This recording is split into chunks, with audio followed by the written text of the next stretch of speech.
Je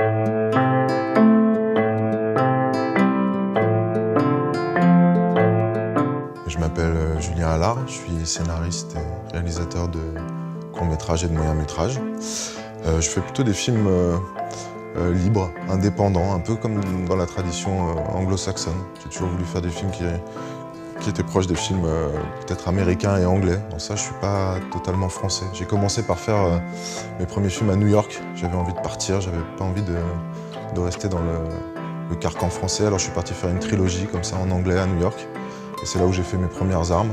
J'ai un peu appris le métier là-bas. J'avais jamais vraiment fait de cinéma avant. J'ai écrit des scénarios et je suis parti un peu à l'aventure. Moi, mon univers, j'ai une affection pour les personnages décalés.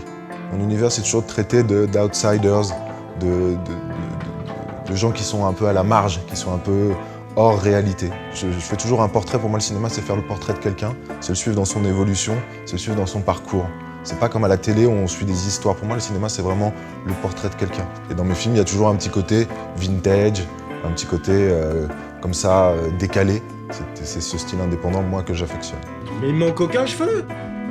Putain, les femmes, ce que vous pouvez être castratrice, vous pouvez pas vous empêcher, hein. Je définirais l'avant-garde comme une liberté totale, d'échapper aux étiquettes, ne pas y penser, tu vois, de faire la chose spontanément, d'être voilà, en avance, mais sans avoir planifié quelque chose. C'est aussi être électron libre, c'est pas être récupéré, c'est garder son indépendance, c'est rester en avance, tu vois, quoi qu'il arrive. Je crois que c'est vraiment ça, moi, qui m'intéresse. C'est moderne, super. Et vous avez quoi d'autre? Donc aujourd'hui, je voulais vous présenter Artus de Lavilléon, un ami artiste contemporain, un peu touche-à-tout, qui fait de la performance et aussi de la peinture, des installations. Je l'ai choisi parce que pour moi, il est représentant d'une certaine avant-garde. Voilà, ce que j'aime déjà chez lui, c'est son concept d'art posthume, où il fait passer la vie, l'expérience personnelle, le moment présent, avant même la reconnaissance artistique. Il est, à mon avis, un fédérateur d'énergie, de groupe, et c'est aussi ça, voilà, l'idée de l'avant-garde, c'est-à-dire de créer dans des lieux un rassemblement d'énergie. Ça pouvait être des gens artistes ou pas artistes, il n'y avait pas d'étiquette. Ça, c'est toujours ce que j'ai apprécié chez toi. Tu vois, tes films, moi, ils me touchent parce qu'ils ont quelque chose de très humain, tu vois, de gens qui sont... Enfin voilà, enfin, la vie, quoi.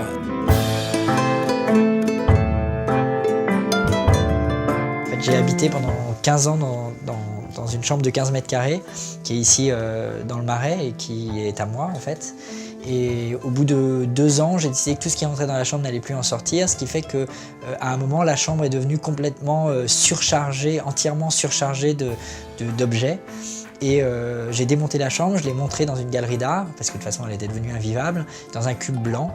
Et après ce moment-là, la chambre, je l'ai stockée dans des cartons. Et j'essaye aujourd'hui de vendre la chambre dans ses murs mêmes, un peu sur l'idée que quand je visite Versailles, moi j'en ai rien à foutre du beau lit et de Versailles. J'aimerais visiter l'appartement de quelqu'un normal ayant vécu à l'époque de Louis XVI et avec tout son bordel. Je récupère beaucoup d'œuvres qui sont un peu laissées à l'abandon, qui sont à moitié détruites. Et j'applique sur ces images des phrases que je détourne en fait, qui viennent de plein de sources différentes. J'ai des carnets dans lesquels je note en fait toutes ces phrases que j'entends, un peu n'importe quoi, que j'applique comme ça.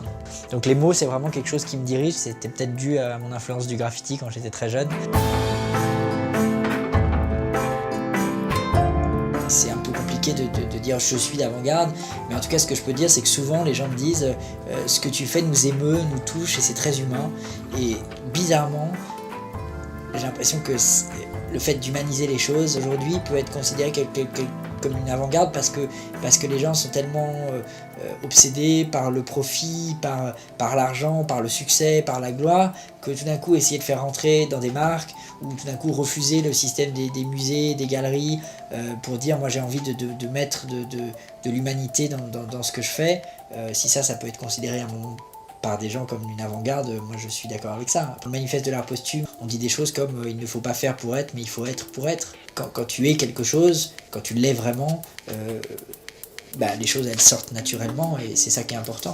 Après, avant-garde, c'est des cases et les cases c'est terrible, quoi. On s'en fout des cases.